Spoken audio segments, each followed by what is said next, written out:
pedir para os amados irmãos que estão nos acompanhando abrir as suas Bíblias no livro de Mateus, no capítulo 26. Eu tenho uma breve mensagem para deixar para a igreja, para que essa palavra possa alimentar a fé dos irmãos e edificá-los e confirmá-los na posição em que os filhos de Deus estão.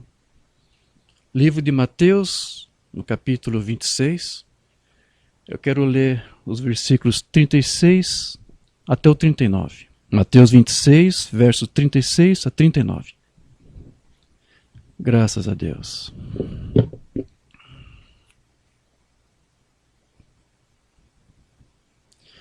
Diz assim a palavra do Senhor. Então chegou Jesus com eles a um lugar chamado Getsemane e disse a seus discípulos: assentai-vos aqui enquanto vou além orar.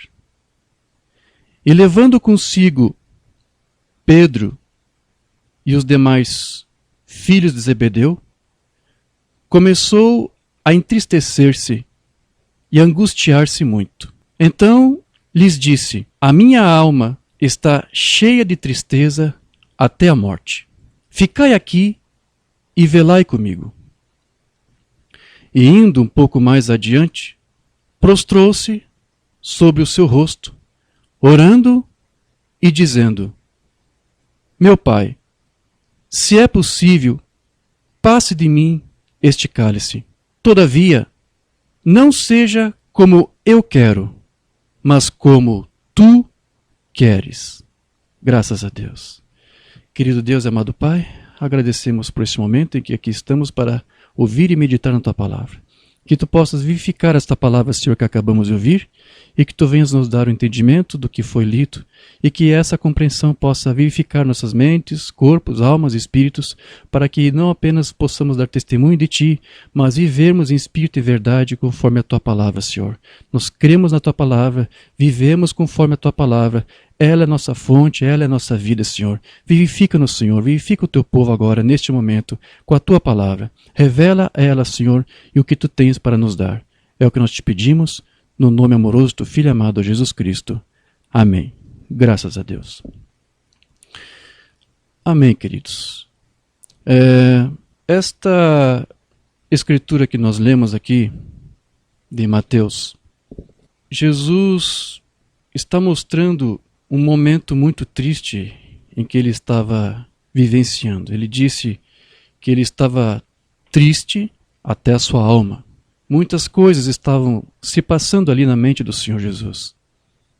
E com certeza ele estava se recordando naquele momento de tantas coisas que ele havia feito, ou antes de que Deus, através da sua vida, havia feito. Mas ele sabia que a religião organizada daquele dia, estava próximo de julgá-lo, de condená-lo à morte de cruz. Mesmo depois de muitos terem presenciado tantas coisas que ele havia feito, né? Multiplicando pães e peixes, curando os cegos, dando vista aos cegos, abrindo os ouvidos do surdo, a boca dos mudos, caminhando sobre as águas, acalmando tempestades, multiplicando pães e peixes, mesmo assim, mesmo tantos sinais, tantos prodígios que Deus estava fazendo por meio dele. Aquele povo ainda se mostrou incrédulo ao ponto de julgá-lo e de condená-lo, acusando ele de blasfemado contra a lei, contra a palavra de Deus, porque ele estava fazendo uma coisa que, segundo eles, não era de acordo com a palavra, de acordo com as escrituras. Sabe, toda religião organizada, quando ela não aceita a palavra, ela sempre vai usar esse recurso, esse argumento. Você está indo contra nossas leis, você está indo contra a nossa palavra, você está indo contra as nossas escrituras. Então eles sempre vão dar essa desculpa, quando na verdade geralmente são eles mesmos que estão contra a escritura e contra a palavra. Então, Jesus aqui estava triste. Ele estava triste, estava vivendo ali horas angustiantes, E, como eu disse, a alma dele estava ali triste, né, como ele disse, até a morte. Porém, mesmo estando desejoso de se ver livre daquelas aflições que lhe aguardavam, Jesus, mesmo assim, ele estava disposto a sacrificar também a sua vontade para que a vontade de seu Pai se estabelecesse. Jesus sabia que ele era uma obra-prima que seu Pai havia esculpido, né? E que para que essa obra-prima fosse perfeita, ela precisava ser ferida. Jesus sabia disso. E era assim também que o irmão Branham nos explicava, né? Na mensagem A Obra-Prima, lá no final, o irmão Branham, quando encerra a sua mensagem, ele faz uma palavra, se dirige a Deus em uma palavra de oração, e ele vai dizer assim, lá no parágrafo 214, nós não fizemos caso dele, ferido e oprimido. Mas ele foi ferido pelas nossas transgressões. A obra-prima de Deus foi ferida. E ele foi ferido pelas nossas transgressões. Pelas suas pisaduras, fomos sarados. Curai os enfermos, Senhor, em sua presença divina agora, enquanto sabemos que tu estás aqui. Purifique nossas almas, nossos corações, de todo o mal, de todos os maus pensamentos, de todas as más conversações, todas as coisas que são erradas, nos purifique. E oramos, Pai, para que tu cures nossas enfermidades. E nós sairemos daqui sentindo que somos seus filhos santificados. E com sangue sobre nós, falamos através do sangue a palavra. Conceda isso, Senhor, nós te pedimos no nome de Jesus Cristo. Amém. Essa foi a oração aqui que o irmão Branham fez. Então veja, aqui o irmão Branham está falando sobre o sacrifício que Jesus Cristo, o Filho de Deus, havia feito lá 2000 anos atrás. E ele fala aqui de como o sangue ainda é eficaz para nós, ainda nesta hora. Porém, seria muito bom se nós refletíssemos um pouco sobre como que Jesus se sentiu lá no jardim do Getsemane e sobre o que se passou na sua mente, na mente do nosso irmão mais velho. Todos conseguem ter uma pequena ideia dos sofrimentos que Jesus passou na cruz com base nos registros dos evangelhos. Nós sabemos que muita coisa os evangelistas talvez poderiam ter mencionado e não ficou registrado, mas eles viram Jesus sofrendo, viram as suas dores, né? E nós sabemos disso através dos evangelhos, através do que é contado nos livros que foram escritos sobre isso, e também até pelos filmes que ajudam a ilustrar, para você ter uma pequena ideia. Alguém que já assistiu, por exemplo, aquele filme do Mel Gibson, né, chamado A Paixão de Cristo, consegue ter uma rápida ideia de todo aquele sofrimento que Jesus passou lá. Porém, eu queria refletir um pouco aqui, não exatamente sobre o sofrimento em si, mas sobre a fé que Jesus Cristo demonstrou ter e que deu a ele forças para suportar esse sofrimento que ele estava tendo, e a fé que conduziu ele depois até a cruz. Porque é por esta fé de Cristo que todos nós hoje vivemos. É por esta fé que nós nos movemos e é por esta fé que nós somos santificados. E por esta fé que também nós alcançamos a nossa justiça, a nossa justificação. O apóstolo Paulo disse lá em Gálatas 2:20 o seguinte, ele disse: já estou crucificado com Cristo. E vivo não mais eu, mas Cristo vive em mim. E a vida que agora vivo na carne, vivo-a na fé do Filho de Deus, o qual me amou e se entregou a si mesmo por mim. Nós já estudamos em outras ocasiões que essa tradução que o irmão Branham lia da Bíblia era a tradução da King James, que traduziu essa passagem lá, conforme o texto em inglês, como sendo a fé do Filho, e não como a fé no Filho, como ocorre em algumas de nossas traduções para o português. Então, o irmão Branham, ele usava essa tradução para dizer que a fé que nós temos não é nossa, não é a nossa fé no Filho, mas é a fé do Filho, ou seja, a fé que a igreja tem é a fé do próprio Filho de Deus. Mas, irmão Jorge, qual seria exatamente a diferença? Qual é a diferença entre a fé no Filho e a fé do Filho? A fé no Filho é quando você está crendo no Filho. Você crê no Filho com todo o entendimento, com tudo aquilo que você tem, conforme a revelação que você tem, mas muitas vezes você está tendo esse entendimento conforme os seus próprios pensamentos. Você está tendo a sua própria interpretação acerca do Filho, e você crê no Filho conforme essa interpretação que você tem dele. Porém, a fé que a igreja deve ter não é exatamente essa. Você tem que ter a fé do Filho, ou seja, você tem que ter a fé que o próprio Filho tinha acerca de si mesmo. Então essa é a diferença da fé no Filho para a fé do Filho. Eu fiz ontem uma pesquisa no grego e realmente fica um pouco difícil para os tradutores, porque não existe uma preposição ali ligando a palavra pistis, porque eu acho que é assim que é em grego, fé, e Jesus, né? Apenas diz fé em Jesus, então não diz fé de Jesus ou fé em Jesus, mas pela lógica e os tradutores mais especializados entendem que é a fé de Cristo, é a fé de Jesus. Então era assim que o Branham também entendia. Então a tradução do rei Tiago, embora ele reclamasse de alguns erros, nesse ponto está correto.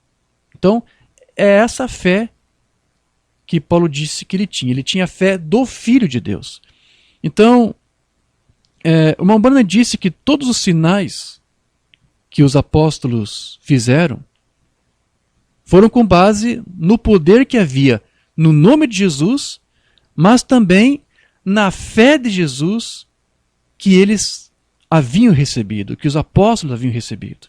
Deixa eu ler onde o irmão Branham fala sobre isso, lá no livro das Eras, na página 154. Aqui o irmão Branham vai dizer o seguinte para nós. Em Atos 3,16, quando Pedro foi interrogado sobre como acontecer o poderoso milagre com o coxo à Porta Formosa, ele explicou dessa forma. E, pela fé no seu Jesus, no nome, fez o seu Jesus, o nome do seu Jesus, fortalecer a este, outrora coxo, que vedes e conheceis. E a fé, que é por proveniente dele, de Jesus, deu a este homem, na presença de todos vós, esta perfeita saúde. Aí o irmão Branham vai dizer, veja, aí está, o nome de Jesus e a fé de Jesus. O nome de Jesus e a fé de Jesus produziram o milagre. Pedro não alegou que fosse sua própria fé humana, não mais do que alegou que fosse o seu próprio nome. Ele disse que o nome de Jesus, usado na fé que é proveniente de Jesus, realizou aquela grande obra. É a respeito desta fé que o Senhor estava falando em Apocalipse 2,13. Era a fé dele, não era a fé nele, porém, era a sua própria fé que ele tinha dado aos crentes. Romanos 12, verso 3. Conforme a medida da fé que Deus repartiu a cada um, segundo o versículo 1, os homens são irmãos. Efésios 2,8. Pela graça sois salvos por meio da fé. E isto, a fé, não vem de vós, é dom de Deus. E também diz em Tiago 2:1, meus irmãos, note que ele também está falando a irmãos. Isso é Umbanda dizendo. Não tenhais a fé não em. Olha o que o Umbanda está dizendo. Não é em Jesus. Não tenhais a fé de nosso Senhor Jesus Cristo, Senhor da glória, em acepção de pessoas. Então veja, isso quer dizer também que nós somente vivemos, ou antes, Cristo vive em nós, porque é a fé dele que está em nós. E é essa fé que dá firmeza e paciência aos santos. Deixa eu ler onde você pode ver algo sobre isso. Lá no livro de Apocalipse, capítulo 14, verso 12. Aqui diz assim: aqui está a paciência dos santos. Aqui estão os que guardam os mandamentos de Deus e a fé de Jesus. Veja como está escrito. Não é fé em Jesus, é a fé de Jesus. Então veja que é pela fé de Jesus que os santos vivem. Sejam eles gentios ou sejam eles também judeus. Eu estou dizendo isso porque, como eu estou citando essa escritura, você tem que sempre levar em consideração o contexto. Porque aqui, capítulo 14, nesse mesmo capítulo faz menção dos 144 mil judeus, que é aquele povo que vai ser selado durante a tribulação, para confessar a Cristo. Né? É por isso que aqui diz que eles guardaram os mandamentos e a fé de Jesus. Por quê? Porque lá no capítulo 11 você sabe que vai ser enviado 2 profetas. Né? Alguém com o ministério de Moisés e alguém com o ministério de Elias. Então, aquele profeta com o ministério de Moisés, o que vai fazer? Ele vai restaurar a fé de Israel de volta aos mandamentos, às ordenanças, conforme Deus lhes deu. E os outros também, esses 144 mil, eles também vão ter o quê? A fé de Jesus. E quem é que vai dar esta fé de Jesus? É o ministério de Elias. É o Elias que vai fazer isto. O Elias vai vir para dar àqueles 144 mil, aqueles judeus selados, a fé de Jesus, para que eles creiam com a mesma fé que Cristo tinha. Então veja, toda vez que Deus envia este ministério do Elias, a partir da era das igrejas, o ministério de Elias está aqui com esse objetivo, de fazer o povo pôr a sua fé em Deus e ter também a fé de Cristo. É esse o trabalho principal que o ministério de Elias faz. É isso que esse Elias iria fazer. Então, quando o Elias dos judeus vier, ele vai levar eles a ter a mesma fé do Filho de Deus, que na verdade é a mesma fé que os judeus receberam quando Cristo veio lá pela primeira vez. É a mesma fé, não é uma outra fé, não é uma outra doutrina, é a mesma, porque só existe uma doutrina, só existe uma fé. E foi assim que o Umbanda explicou. Deixa eu ler isso numa mensagem que não temos traduzida, chamada Super Sinal, do dia 24 de junho de 62, a partir do parágrafo 58. O Umbanda aqui vai nos dizer o seguinte: agora, observe então que a escritura é estritamente interpretada por si só. Observe. E ele converterá a sua primeira vinda os corações dos pais aos filhos, tomando os antigos pais patriarcas, ou pais patriarcais. Ou seja, o Umbanda aqui está se referindo aos patriarcas judeus, Abraão, Isaac, Jacó, não é isso? E convertendo a fé deles a estes novos filhos da fé de Jesus. Veja, estes novos filhos, quem seriam? Seriam os pais pentecostais. Amém? Os apóstolos ali da primeira era da igreja. Então, observe que toda igreja primitiva estava alicerçada na fé de Jesus, não em Jesus, mas na mesma fé que Jesus tinha. Depois uma banda vai dizer, vindo diante dele, estou vindo diante de Jesus. A vinda do Messias, convertendo os seus corações para esta, longe da lei, para este, ou seja, para a graça de Deus, para uma nova aliança.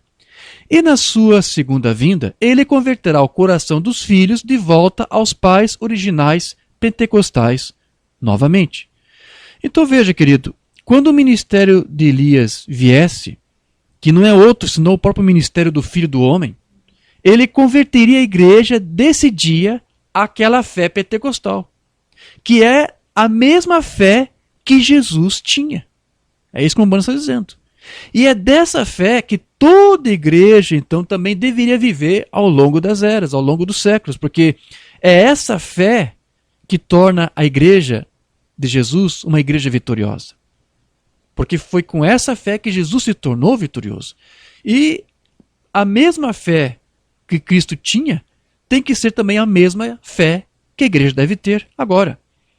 Umbanda disse algo sobre isso lá na mensagem Dia da Vitória, do dia 21 de abril de 63. No parágrafo 248, Umbanda vai dizer assim: nós temos a luta da fé. Vamos lutar o bom, completar a nossa vitória, pois nossa vitória completa é positiva, certamente, tem que ser. Temos os primeiros frutos disso. Nós temos a evidência disto em nossos corações agora. Sim, porque veja, os nossos corações agora foram convertidos, não é isso? Aquela mesma fé dos pais da igreja. Amém. Porque já deixamos a primeira batalha para trás de nós. Temos sido capazes de conquistar através da fé de Jesus Cristo. Nós tivemos um dia da vitória. Amém, graças a Deus. Então veja, foi graças à fé que Cristo teve em seu Deus e Pai que hoje então nós podemos viver. Ou antes, Cristo mesmo viver em nós. Porque a nossa própria fé, que é intelectual, ela não pode fazer nada, ela não é nada. Ela não possui poder nenhum. Não há vida em si. Não há semente alguma em uma fé que seja natural e humana, porque nada que o homem faça no natural trará benefícios para o reino dos céus. Pois até mesmo as obras que o homem faz, na verdade, é Deus mesmo fazendo através deles. E Deus ainda até recompensa o homem, né? Deus recompensa o homem como se ele não fosse o verdadeiro autor das obras que ele mesmo fez por intermédio do homem. Lá em Zacarias nós lemos o seguinte, a Zacarias capítulo 4, versículo 6. Não por força nem por poder, mas pelo meu espírito, diz o Senhor dos Exércitos. Então veja, essa escritura, ela nos mostra que nada do que nós obtemos no reino dos céus é baseado em algum esforço ou habilidade nossa. Mas é pelo Espírito de Deus e pela sua vontade divina, ou seja, pela sua permissão, pela sua quiescência. É Deus que nos permite adquirir cada coisa, cada vitória, cada conquista, enfim. Mas veja, embora Jesus se fez carne como nós, ele não lutou ou venceu segundo as armas ou as habilidades humanas, não. Jesus ele venceu unicamente pelo Espírito que estava nele e pela fé revelada que ele tinha. E qualquer conquista que nós tivermos neste mundo também terá que ser dessa mesma forma. E quando o cristão consegue ver as coisas dessa maneira, ele nunca jamais irá se vangloriar atribuindo qualquer sucesso que ele obteve para si mesmo, mas ele vai atribuir tudo a Deus, porque foi Deus que permitiu tudo isso. Veja que nem mesmo o diabo pode fazer qualquer coisa sem que antes Deus o permita. Nunca devemos esquecer que o poder que o diabo tem para enganar o homem é um poder que foi concedido, né? Mas parece que o próprio diabo se esquece disso, se vangloria do seu poder. E quando o homem se vangloria dos seus próprios feitos, do que ele fez, sem ver que tudo foi uma permissão e uma concessão de Deus para fazer aquilo, então ele também estará agindo como o diabo, praticamente. Nós já estudamos uma outra ocasião que o diabo ele pensa e age como o homem, né? Como naquela ocasião que Jesus disse isso ao repreender Satanás, que falou pela boca de Pedro. Jesus disse lá para ele: afasta-te de mim, Satanás, tu és para mim como pedra de tropeço, porque você não pensa como Deus, mas como o homem. E quando um homem não pensa como Deus, ele também será uma pedra de tropeço para ele. Porém, veja, Jesus disse: eu não faço nada, né? Não sou eu que faço, é Deus em mim que faz. Eu não tenho nada para ensinar, porque eu não tenho uma doutrina própria que seja minha. Minha doutrina é a doutrina do meu Pai. Então veja, Jesus atribuía tudo de volta para quem? Para Deus. Mesmo sendo ele, Jesus, Deus ali na terra na forma de um homem. Portanto, veja que Jesus, ele não foi uma pedra de tropeço para Deus. Isso porque Jesus sabia quem ele era. Mombana disse que Jesus ele tinha uma fé. Vamos ver qual é a fé que Jesus tinha. Mombana vai explicar isso na mensagem Sabedoria versus Fé, do dia 1º de abril de 62. Aqui Mombana vai dizer assim: Jesus tinha uma fé. Fé em quê? No que ele era, o Filho de Deus. Então veja, Jesus sabia que ele não era Deus e que ele não tinha nenhum poder a não ser aquele que o seu Pai lhe havia dado. Então, Jesus tinha essa fé. E ele tinha a fé de que era Deus que estava nele que fazia as obras. E essa era a fé que Jesus então tinha. E era essa fé que os pais pentecostais tiveram.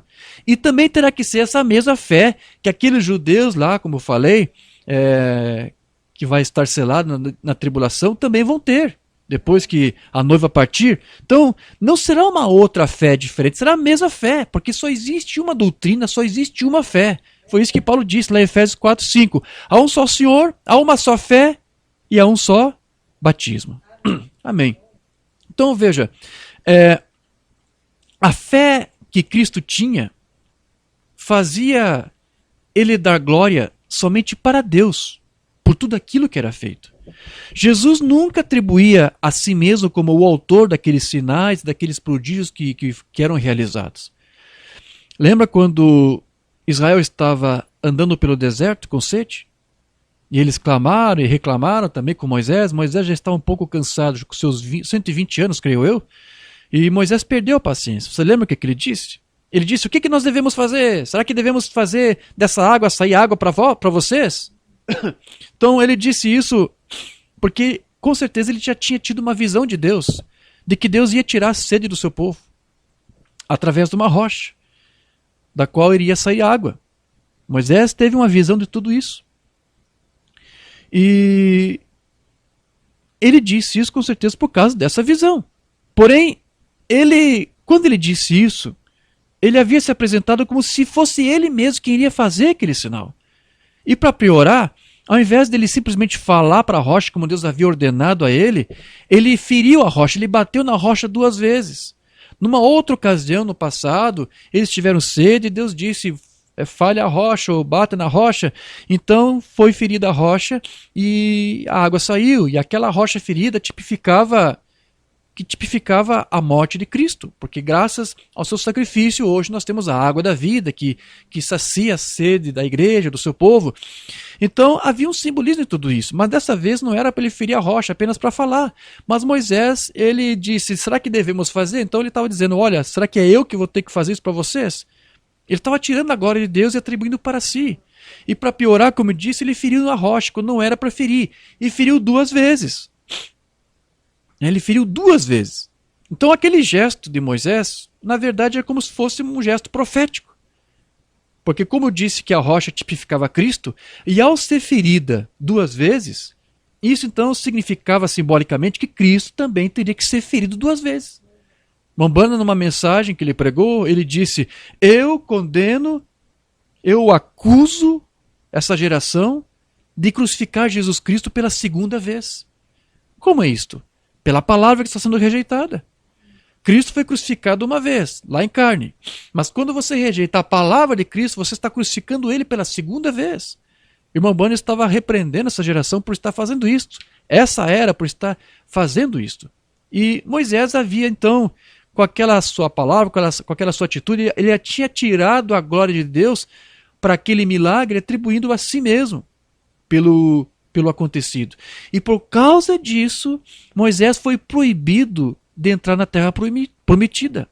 Mas veja que Jesus, o que ele fazia? Ele atribuía tudo de volta para Deus, não para si mesmo. Era essa fé que ele tinha. E que, como o irmão Branham disse para nós, era uma fé perfeita. Tem uma mensagem com esse título que ele pregou que eu quero ler aqui. Fé perfeita, do dia 25 de agosto de 63. No parágrafo 68 a 70, aqui o irmão Branham vai dizer assim: Jesus teve fé na palavra de Deus. Veja bem o que o irmão está dizendo. Jesus teve fé na palavra, não teve fé em si, teve fé na palavra de Deus e de que Deus iria cumprir a sua palavra. Então, ele teve fé na palavra de Deus que disse o que ele era. E ele sabia, com essa fé perfeita, que ele era o Messias ungido. Que o Espírito de Deus estava sobre ele. Ele disse: agora, eu de mim mesmo não faço nada, mas a minha fé é em Deus. Veja bem o que o Mombana está dizendo aqui. O Mombana está nos dizendo que Jesus tinha plena fé e confiança em Deus, não em si mesmo. Jesus sabia que Deus nunca iria falhar com ele. Depois ele continua: e Deus estava nele, a palavra manifestada. E quando a palavra de Deus entra em você, ela é manifestada, porque você é um crente. Vê? E um crente é a fé de Deus que se move em você. Você gosta disso? Amém, irmão Branham, eu gosto muito disso. Eu vou repetir o que o irmão está dizendo aqui. Ele disse: um crente é a fé de Deus que se move em você. Quer dizer o que isso? Que quando eu creio, é Deus mesmo se movendo em mim? Para não somente fazer com que eu creia, mas também para cumprir e realizar aquilo que eu creio? É isso, exatamente isso que o irmão está dizendo. Então, realmente, a fé que nós temos não é nossa fé, mas é a fé de Deus. É a fé de Deus mesmo se movendo através de nós. Depois ele diz: sabendo quem ele era, sem sombra de dúvida, ele sabia que ele era o Filho de Deus. Essa era a fé que Cristo tinha. E era a fé que Deus havia dado para ele. Então é a fé de Deus. Ele sabia disso porque a palavra identificou. A palavra de Deus identificou quem ele era. Ele disse: se não faço as obras de meu Pai, então não creais em mim. Porém, se as faço, então crede-me pelas obras, porque elas são a palavra prometida, manifestada. Amém. Ok, queridos. Então veja, foi por causa dessa fé, então, que Jesus pôde aceitar o suplício da cruz. Porém, para o irmão Branham, a maior vitória que Jesus conquistou não foi exatamente de ter morrido na cruz do Calvário, mas de ter vencido a si mesmo e obedecido a Deus no jardim do Getsemane. Foi lá onde Jesus obteve a sua maior vitória. Porque se não fosse pela fé e a revelação que ele havia recebido do seu Pai, para obedecer a ele e sacrificar sua própria vontade, jamais poderia ter havido uma experiência do Calvário. Somente pôde haver uma experiência vitoriosa no Gólgota, porque primeiro aconteceu uma experiência vitoriosa lá no jardim do Getsemane. Mas depois de ele ter lutado com a sua própria mente, com a sua própria vontade naquela noite, então Jesus obedientemente declarou para Deus: Pai, a minha vontade é de que tu afastasse este cálice de mim. Mas mesmo assim, que não seja a minha vontade, mas que a tua vontade seja feita. E essa foi a sua maior vitória, igreja. E essa havia sido a sua maior batalha também. Uma batalha que foi travada em sua mente, quando Jesus decidiu render a sua própria vontade para fazer a vontade do seu Pai. Mensagem Comunhão, Mombana vai falar sobre isso. Não temos traduzida, do dia 18 de abril de 57, no parágrafo 29. Agora, se Deus não poupou o seu próprio filho do teste cruel, então ele não poupará você ou eu do teste cruel. E Jesus estava aqui enfrentando o maior teste que ele já havia tido. O Getsemane colocado diante dele, onde aquele definitivo e último teste todo suficiente deveria vir, quando as cargas de todo mundo foram colocadas sobre os seus ombros abençoados. Não havia ninguém em todo o céu ou na terra que pudesse alguma vez sustentar a não ser ele. E saber que todos os pecados, dos pecados passados, e pecados presentes, e pecados futuros, repousavam sobre essa decisão. E foi uma das maiores vitórias que Cristo já ganhou, ou provou a sua grande messianidade. Como quando ele disse a Deus, não a minha vontade, mas que a tua vontade seja feita. Essa foi a maior vitória que ele já tinha ganho. Todos os demônios do tormento estavam ao redor para tentá-lo e prová-lo. Veja, os demônios estavam ali tentando provar Jesus, tentando encontrar alguma deficiência, alguma fragilidade, mas eles não puderam, não encontraram. E quando nós acertamos com Deus, quando nossos corações se tornam puros e o Espírito Santo tem assumido o seu lugar em nosso coração, essa é a coisa mais gloriosa de ter testes. A Bíblia nos diz que os nossos testes e provações são mais preciosos para nós do que a prata e o ouro do mundo. Então, devemos ser gratos. Amém, graças a Deus. Então, veja que não foi quando Jesus operou grandes sinais que ele provou a sua messianidade, como o Mombrana disse. Não foi quando ele multiplicou pães e peixes, quando ele limpou leprosos, quando ele abriu os ouvidos dos surdos, quando ele abriu os olhos dos cegos, quando ele andou sobre as águas, quando ele acalmou tempestades, ressuscitou os mortos. Mas quando? Quando foi? Quando ele mostrou ser um filho obediente a Deus. Foi ali que ele mostrou a sua messianidade, porque Deus, para Deus, a obediência é muito melhor que sacrifício, não é isto? 1 Samuel 15:22, porém Samuel disse, tem porventura o Senhor tanto prazer em holocaustos e sacrifícios, como em que se obedeça a palavra do Senhor? Eis que o obedecer é melhor do que o sacrificar. Então, não que o sacrifício de Jesus não tivesse valor, mas como eu disse, somente pôde haver um sacrifício porque houve primeiro uma obediência. Ele só pôde sacrificar porque ele primeiro obedeceu. Observe que foi no Jardim do Éden que ocorreu o que poderíamos chamar de o maior fracasso de toda a raça humana.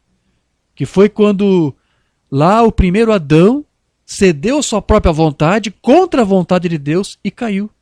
E Satanás com certeza deve ter dado muitas gargalhadas quando ele viu o que ele conseguiu fazer lá. Mas foi, veja que interessante, foi justamente em um outro jardim, o jardim do Getsemane, que a raça humana ali obteve a sua maior vitória já conquistada. Que foi quando ali o segundo Adão venceu a si mesmo, venceu sua própria vontade para fazer a vontade daquele que lhe enviou. Agora, deixa eu falar algo para você. Você sabia que essa falsa doutrina da unicidade, ou da unidade, ou unicismo, que tenta fazer de Jesus o próprio Deus e Pai, você sabia que essa doutrina ela anula tudo isso? Ela anula até mesmo essa grande obra de Cristo no jardim. O unicismo torna todo esse esforço de Jesus ali apenas como se fosse uma grande ensinação. Porque é isso que seria. Porque se ele realmente fosse o próprio Deus, não haveria dor, não haveria desespero, não haveria uma luta, não haveria uma entrega. Como que haveria uma entrega contra quem? Uma entrega a quem? Uma submissão a quem? A si mesmo? Porque se ele era Deus, ele estaria se entregando a si mesmo. Não haveria isto. Não haveria uma entrega de Jesus, não haveria uma submissão, não haveria uma subserviência, não haveria uma obediência, não haveria uma confiança. Porque se Jesus fosse Deus, que mérito que poderia haver dele entregar a sua vida, sabendo que ele poderia voltar à vida no momento que ele quisesse? Se Jesus fosse a própria pessoa de Deus, seria muito fácil para ele tomar aquela decisão, porque ele mesmo ressuscitaria a si próprio naquele momento, minutos depois, horas depois, quando ele quisesse. Se Jesus fosse Deus, queridos, não poderia haver ali duas vontades diferentes, como nós vimos ali no jardim. Né? Eu tenho uma vontade, mas eu abro mão da minha para fazer a tua. Se ele fosse Deus, não poderia haver duas. Então o que você tem ali não é um ser como uma natureza humana lutando contra a sua própria natureza divina. Porque é assim que ensina tanto os unitários como os unicistas, os unitários e os trinitários. A trindade e a unicidade são irmãs gêmeas, eu já tenho dito isso antes. E eles ensinam a mesma coisa. Não, ali é a natureza divina de Cristo, sendo superior à sua natureza humana, ou natureza humana sendo subserviente à sua própria natureza divina. Não, não é isso. Isso é teologia. O que você tem ali no Evangelho, o que você tem ali na Bíblia, é um filho se sujeitando ao Pai. Amém. Pura e simplesmente. E não Deus lutando contra si mesmo, ou se contracenando em dois papéis ao mesmo tempo. Não é isto.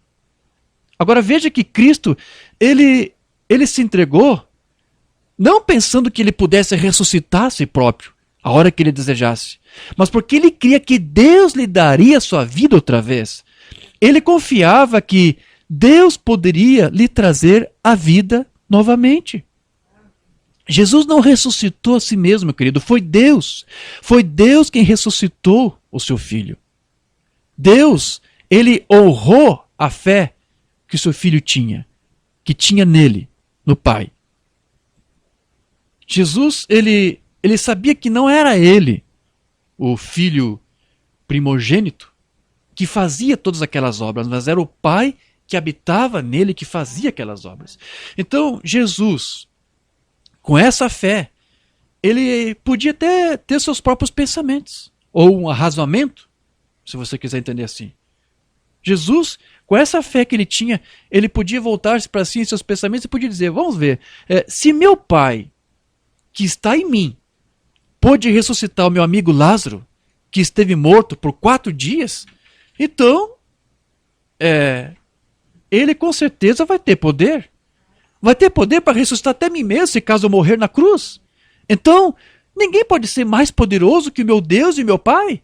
O diabo até pôde mostrar um pouco seu poder quando ele me colocou lá no pináculo do templo, mas só o meu Deus e meu Pai é que tem poder para me levar mais adiante, para mais longe, lá de volta aos palácios de marfim dos céus, de onde eu saí, para depois me fazer sentar em seu trono. Veja, esta era a fé que Cristo tinha. E era isso, era dessa maneira que ele pensava, porque Jesus tinha essa fé. Ele cria que Deus, o seu Pai, podia fazer isso. Então, ele tinha uma fé de ressurreição. Jesus tinha a fé de arrebatamento. Ele cria que Deus poderia lhe ressuscitar e assentar aos céus. Ele podia. Deus podia fazer isso e Cristo sabia. Ele confiava em Deus, disse o irmão Branham. E nós, queridos, nós também podemos fazer esse mesmo arrazoamento. Se Deus pôde ressuscitar Jesus Cristo, nosso irmão mais velho, e fazer dele as primícias dos que dormem, como disse os apóstolos, porque essa é a fé deles, então ele também terá poder para ressuscitar nós no dia do arrebatamento. Porque ele não é um Deus de mortos, mas ele é um Deus de vivos. Então, nós também devemos ter essa mesma revelação que Cristo tinha. O irmão Branham, ele também ensinava que a fé é um mistério. Não é isso? Um mistério que é revelado. Por isso que ele dizia que a fé é o quê? É uma revelação. Algo que foi revelado. E a fé, ela vem pelo ouvir da palavra. Portanto, a fé é o quê? É a palavra de Deus que foi revelada a nós. Mas se a fé é a palavra de Deus revelada, então ela não pode mais ser uma coisa misteriosa. Né? Mas ela tem que ser o quê? Algo que é revelado e aberto para nós. Quero ler aqui rapidamente uma passagem que é muito lida. E eu quero aqui fazer um rápido comentário sobre ela. Deuteronômio 29, verso 29. Onde lá Moisés diz, as coisas encobertas pertencem ao Senhor, nosso Deus, ou seja, as coisas misteriosas, né? É assim que muitos interpretam. Então as encobertas pertencem ao Senhor, mas as reveladas nos pertencem a nós e aos nossos filhos para sempre, para que cumpramos todas as palavras desta lei. Amém. Então veja, essa escritura ela é muito citada, como eu disse. Porém, muitos dão a ela um sentido um pouco distinto do que ela está realmente pretendendo aqui. E sempre quando isso acontece, meu irmão, basta você ir para o contexto. Às vezes alguns me fazem perguntas, meu irmão, o que quer dizer isso da passagem da Bíblia? Eu sempre digo, olha, leia o contexto. ou antes de explicar aquela passagem, eu faço justamente isso. Eu começo a mostrar o que diz antes e o que diz depois. Basta você ter um contexto e você vai entender o que a Escritura está dizendo. E aqui, para você entender exatamente o que está sendo dito por Moisés, para você entender, é só você pegar o contexto. Né? No capítulo anterior, e 29, ou seja, no capítulo 28 de Deuteronômio, do que Deus fala ali? Ou antes, do que Moisés trata? Né? Ele fala ali que Deus vai abençoar ou amaldiçoar. Capítulo 28 fala das bênçãos e das maldições. Deus abençoaria aqueles que obedecessem às suas leis e amaldiçoaria aqueles que as transgredissem. Então, nesse caso, as coisas que foram reveladas eram o quê? Era isso aqui que Moisés tinha mostrado no capítulo anterior. O que Deus disse no capítulo 28 sobre o que cada um deveria fazer, né? As prescrições que Deus deu e as consequências que viriam com a obediência ou não daqueles preceitos que Deus havia dado. Foi isso que Deus tinha revelado. Então isso deveria ser guardado por Israel e também depois passar adiante para os seus filhos, para os seus descendentes. Então, quanto às coisas encobertas, o que seria isso? Isso teria que se referir simplesmente ao tempo e a maneira como Deus, então, abençoaria ou amaldiçoaria alguém conforme o caso. Não cabe ao homem saber como e de que maneira Deus irá cumprir com as suas bênçãos ou com as maldições. Cabe a ele apenas guardar e cumprir com aquilo que lhe foi ordenado a fazer. Às vezes, Deus não amaldiçoa porque ele pode dar um tempo para que seu filho se arrependa, se corrija. Deus pode fazer isso. Então, não se preocupe com essa parte. Essa parte está encoberta para você. Deus vai cumprir a parte dele, mas não tente saber como, de que maneira e quando. Essa é a parte encoberta que Moisés estava se referindo. Né? Então, ele disse, aquilo que nos foi revelado, você tem o quê? Que cumprir. Né? Ou seja, aquilo que foi ordenado. Aquilo precisa ser cumprido. E uma vez que a lei foi revelada, agora então ela precisava ali ser cumprida pelos filhos de Israel. Então veja que quando Deus nos revela algo, ele quer o quê? Ele quer que você faça alguma coisa com isso. Quando Deus revela algo para você, Deus ele quer saber o que nós iremos fazer com aquilo que ele nos revelou. Se vamos obedecer ou se vamos rejeitar o que ele nos revelou. O pai revelava para o seu filho qual era a sua vontade. E revelava para o seu filho aquilo que ele deveria fazer. Mas o filho, ele tinha o direito de obedecer ou não ao que lhe foi mostrado a fazer. E quando o filho obedecia, cabia apenas então a Deus decidir quando e de que maneira ele o recompensaria por aquela sua obediência. E nós sabemos pelos evangelhos que nem tudo, na verdade, era revelado ao filho.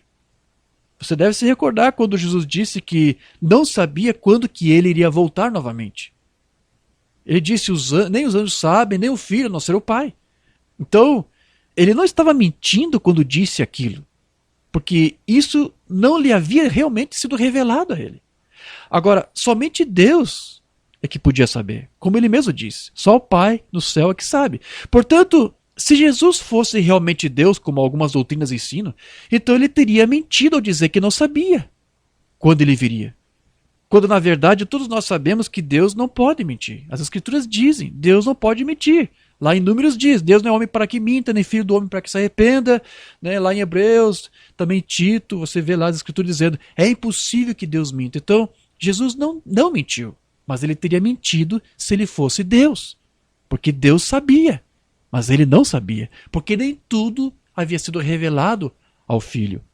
Mas aquilo que o pai revelou, o filho foi obediente àquilo e cumpriu, realizou aquilo. Então,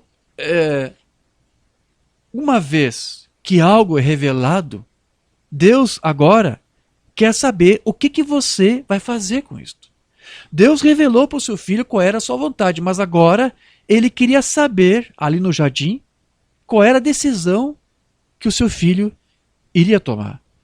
Deixa eu ler algo que uma banda comentou sobre este momento aqui, que foi um momento crucial. Na mensagem conferência, essa mensagem eu traduzi anos atrás, do dia 25 de novembro de 60. Aqui ele vai falar rapidamente sobre duas conferências. Uma conferência que Deus teve com Moisés e depois a conferência que ele chamou de a conferência do Jardim do Getsemane. Então, Mambana começa a falar aqui, lá no parágrafo 43. Agora, Moisés clamou ao Senhor, e o Senhor disse, levanta-se e siga em frente. Ou seja, sai do teu lugar, ande, caminhe, siga em frente.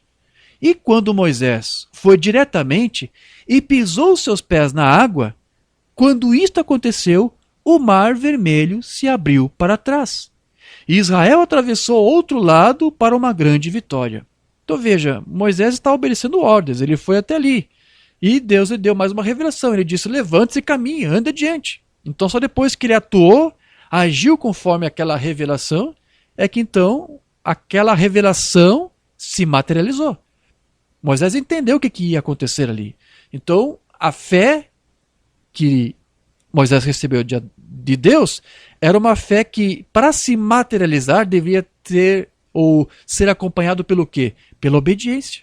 Houve uma revelação e agora ele tinha que ceder e atuar em cima daquela revelação. Então, quando ele obedeceu àquela revelação, àquela ordem, então aquilo se concretizou. Depois Mambana diz, eles tiveram uma conferência. É deste modo que sempre temos que fazer, que é ter conferências. Agora, eu quero falar de uma outra bem rápido. Houve uma conferência. Há muitas delas que poderíamos falar, porém vamos apenas não passar desta outra. Houve uma conferência no Getsemane uma vez, quando havia de ser trazido após uma vida vitoriosa, que havia derrotado enfermidades, vencido tudo no mundo. Ele chegou ao Getsemane e o Pai tinha que conferir para ver se ele, ou seja, se Jesus, realmente queria ir até o fim ou não. Oh, que coisa. Então veja, Deus queria saber o que o seu filho iria fazer com a revelação que ele havia recebido. Então, Jesus estava sendo provado ali no jardim. Mas veja que, antes disso, Mambana aqui então mencionou para nós que Deus havia revelado primeiro algo para Moisés. Mas que isso não se tornaria uma realidade, como acabei de comentar, até que Moisés seguisse em frente. E só então o que Deus revelou para ele é que iria se materializar. É por isso que o Mambana disse que a fé é como ver algo pelo sexto sentido. Ele chamava a fé de sexto sentido. Então, a fé, ela também pode ser chamada dessa maneira. E nesse sentido, você pode ver aquilo que os olhos naturais não conseguem enxergar. Deus revelou a Jesus o que ele deveria fazer. Mas até que Jesus agisse sobre aquilo, aquilo não seria uma realidade, não iria acontecer. E assim também a fé tem a ver com a revelação, que é a palavra invisível. Mas que depois, por meio da ação, se torna a revelação expressada. E quando isso acontece, a palavra então está como que vestida, porque todos conseguem ver a palavra. Antes era invisível, era uma revelação, mas agora se materializou porque houve uma obediência à palavra. Então a fé, ela não vem exatamente por você ver alguma coisa, mas quando você ouve a palavra.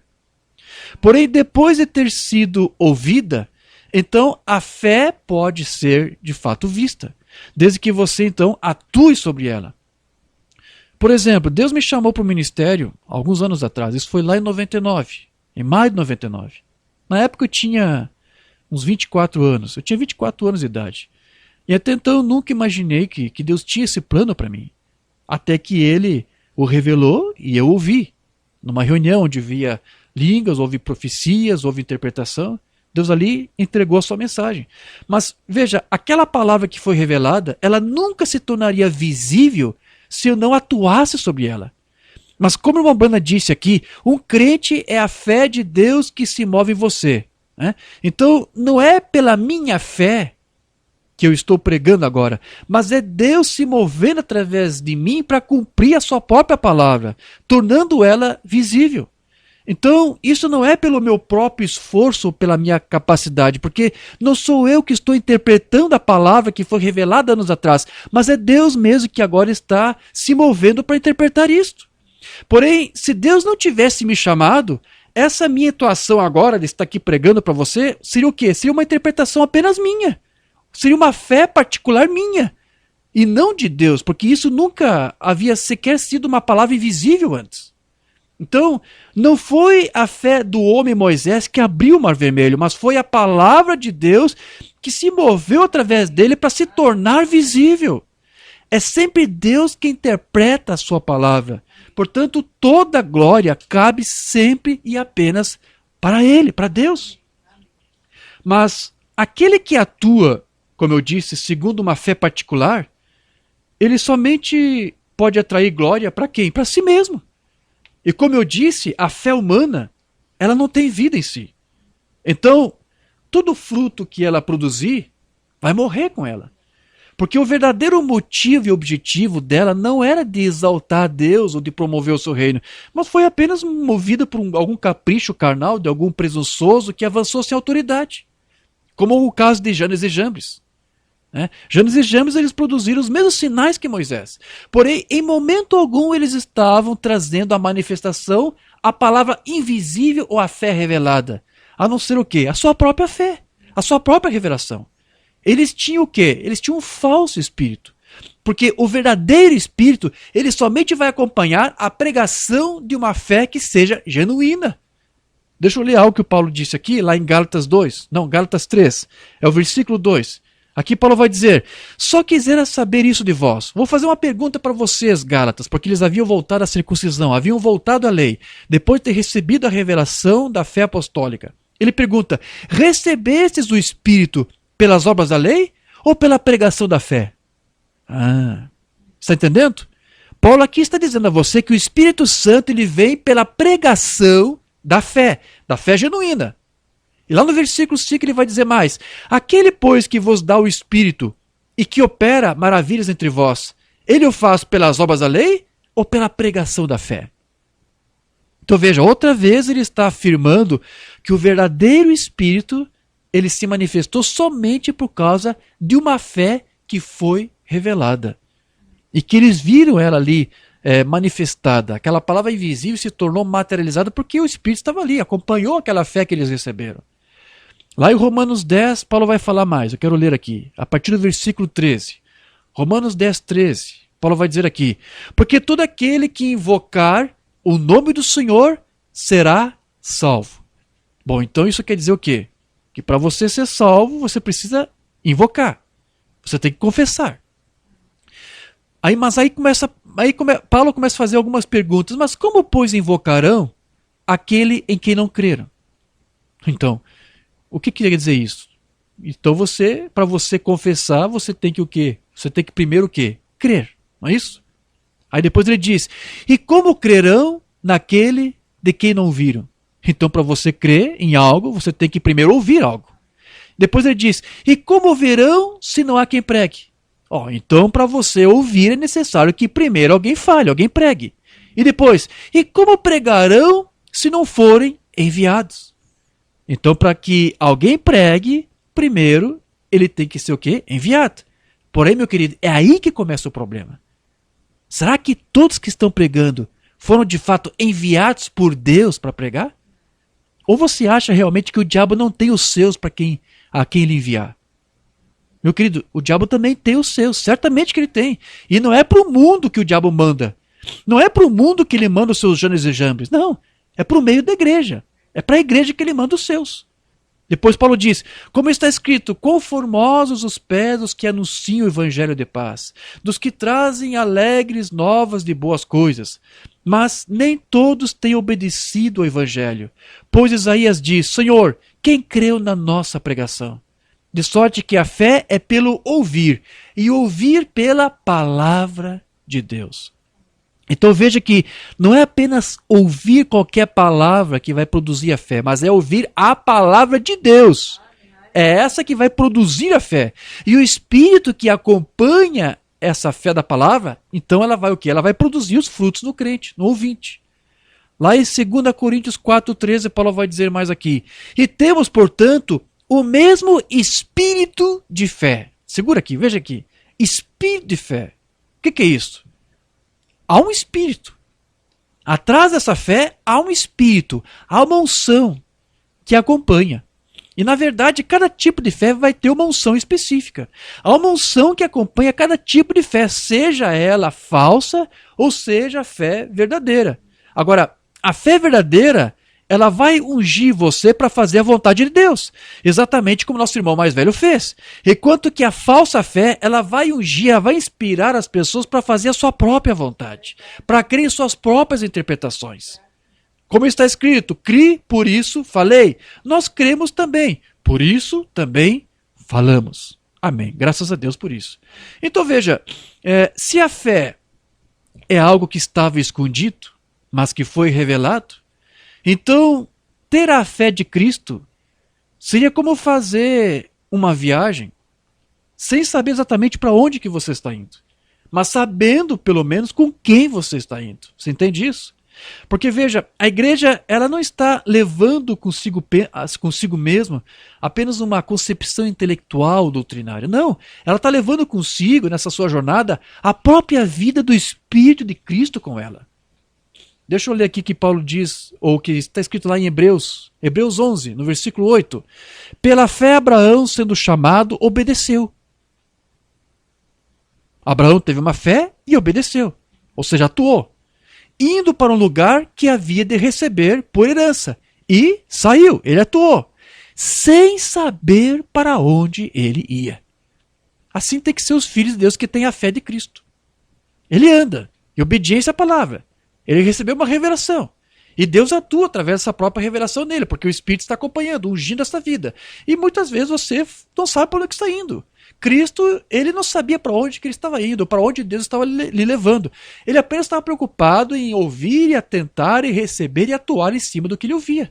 Assim é que tem que ser todos aqueles que têm esta fé de Cristo, porque é assim que vai agir alguém que tem esta fé.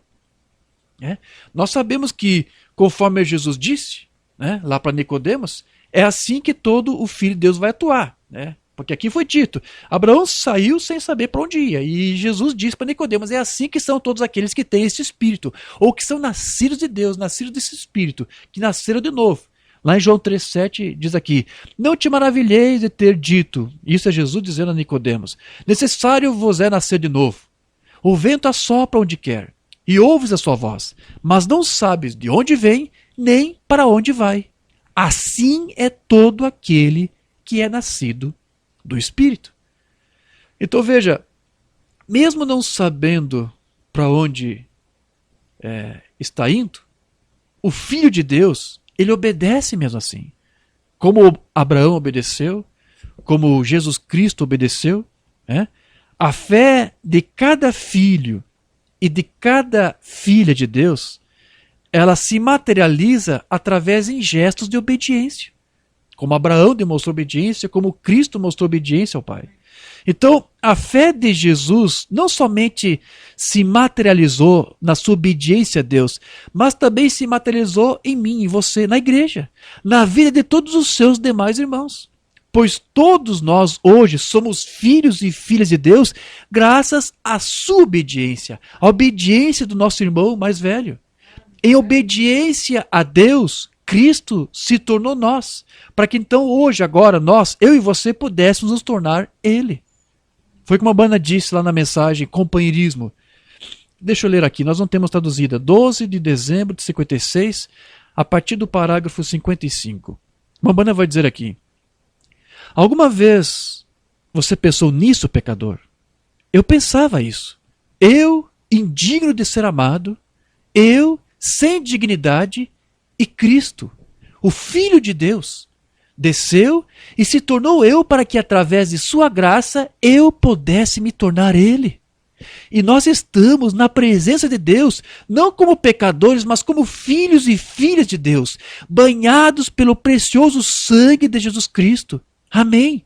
Isso deve rasgar o coração de qualquer pecador ao perceber que Cristo se tornou pecado para que você, através da justiça de sua obediência a Deus, veja, graças à obediência de Cristo a Deus, pudesse se tornar Ele na presença de Deus, para ficar sem mácula, por meio do sangue derramado da sua oferta.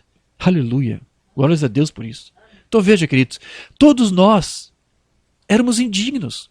por causa daquela derrota lá do Jardim do Éden, mas por causa da fé do nosso irmão mais velho que se materializou em obediência na vitória do Jardim do Getsemane, é que hoje todos nós nos tornamos dignos de sermos chamados filhos de Deus. Eu quero ler só essa palavra aqui mais do irmão Brana e eu já encerro essa nossa mensagem, esse nosso estudo. Mensagem Aliança de Deus com Abraão e sua descendência, que também não temos traduzida, no dia 23 de fevereiro de 56. Aqui uma banda vai dizer assim: e se acontecer de eu partir antes que o Senhor Jesus venha, e se eu tiver um funeral normal, eles irão tocar isso quando estiverem me descendo a terra. Somente crê, tudo é possível. E esse é o meu testemunho que eu quero deixar para o mundo. Que testemunho é esse, irmão Brana? Fala para nós. Ele vai dizer: eu creio no relato da Bíblia de que Jesus Cristo era o Filho de Deus. E que ele, através da sua justiça, da sua vinda à terra, em obediência a Deus, eu estou justificado pela fé e crença em Deus. E tendo o privilégio de ser filho de Deus. Amém. Graças a Deus, queridos. Veja, essa era a fé do William Branham, de que Jesus Cristo era o Filho de Deus. E essa é o quê? É a fé apostólica, que na verdade era a fé que o próprio Cristo tinha de si mesmo. Então, graças a Deus por ele nos ter enviado este profeta, um profeta mensageiro que converteu os corações dos filhos desta última era de volta a essa mesmíssima fé apostólica, e que não é outra, senão a mesma fé do nosso Senhor Jesus Cristo. Amém. Deus abençoe a todos, no nome de Jesus. Graças a Deus.